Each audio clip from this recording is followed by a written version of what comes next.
Bonjour, dans cette vidéo, on va voir l'équilibrage entre la charge et la capacité. Donc tout d'abord, on va commencer par la définition de la capacité d'une ressource de production. Donc la capacité, elle mesure l'aptitude d'un système de production à traiter un flux des produits. Par exemple, l'assemblage de 100 voitures par heure. Donc la capacité ici, c'est voitures par heure. Le débit d'un canal d'eau, donc c'est ici 100 000 mètres cubes par heure, 100 unités c'est mètres cubes par heure. Une compagnie aérienne, donc il s'agit ici de 120 sièges par vol. Donc l'unité de la capacité c'est sièges par vol. Ça dépend de l'entreprise et du système de production. Donc gérer la capacité consiste à déterminer un niveau de ressources nécessaire et suffisante pour répondre à la demande commerciale prévisionnelle du client. Donc on peut investir, on peut embaucher du personnel et des ouvriers, on peut sous-traiter, on peut aussi faire des décisions importantes, mais parfois irréversibles. Passons maintenant à la définition de la charge. Donc la charge, elle mesure la quantité de produits requise pour satisfaire la demande. Elle mesure ainsi le débit demandé du client. Sa mesure se fait par la définition d'unités similaires à la capacité. Donc elle peut être unité physique ou en nombre d'heures. Par exemple, la charge d'une entreprise, c'est 100 000 pièces par mois ou 1000 heures de travail par mois. Voici un exemple de charge. Donc l'équilibrage entre la charge et la capacité consiste à trouver l'équilibre entre la charge et la capacité de travail pour respecter les délais commerciaux imposés par les clients et la qualité imposée, ainsi que le coût de produit. Donc il faut trouver un équilibre entre la charge et la capacité et un équilibre entre l'offre et la demande. Or, la recherche de l'équilibre elle est un peu difficile entre la charge et la capacité pour plusieurs raisons. En fait, la capacité, elle présente une certaine rigidité, donc on ne peut pas embaucher du jour au lendemain, et de même, on ne peut pas licencier sans délai. Pour les opérateurs, on ne peut pas donc embaucher qu'on a besoin et on ne peut pas licencier facilement. Donc la capacité, elle présente des éléments aléatoires, tels que l'absentéisme des opérateurs et du personnel, les pannes machines, les problèmes de qualité, ainsi de suite. La charge, elle est en partie aléatoire aussi. En fait, on n'est jamais certain de vendre des quantités bien définies de la demande. Donc la demande, elle est aussi aléatoire et la charge n'est pas bien définie à l'avance. Pour cela, donc, il est difficile de trouver un équilibre entre la charge ou la demande et la capacité de travail.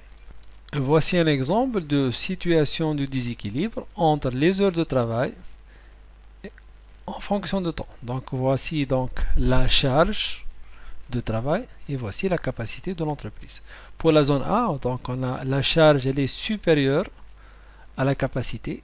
Donc ici on a un risque de retard de livraison et non satisfaction de la demande client. Pour la zone B, la capacité elle est supérieure à la charge, donc ici il y a une sous-utilisation de la capacité. On a des coûts supplémentaires et inutiles de la capacité, des machines, des équipements, des ouvriers, car la charge elle est inférieure à la capacité. Et pour la zone C, on a une modification de la capacité permettant l'absorption d'un accroissement prévisible de la charge. Donc ici, la capacité elle est supérieure à la charge, puis on a augmenté.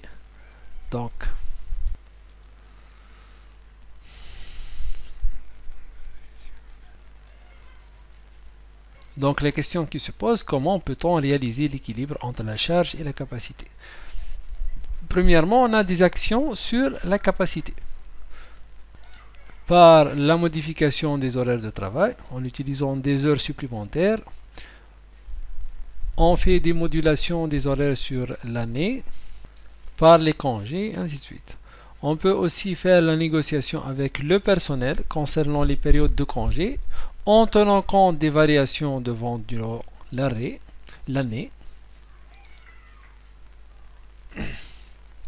On peut aussi faire la variation du niveau de la main-d'œuvre, étant donné la rigidité d'une embauche traditionnelle, et opter pour des contrats à durée déterminée. Donc on peut utiliser des contrats à durée déterminée au lieu de l'embauche traditionnelle.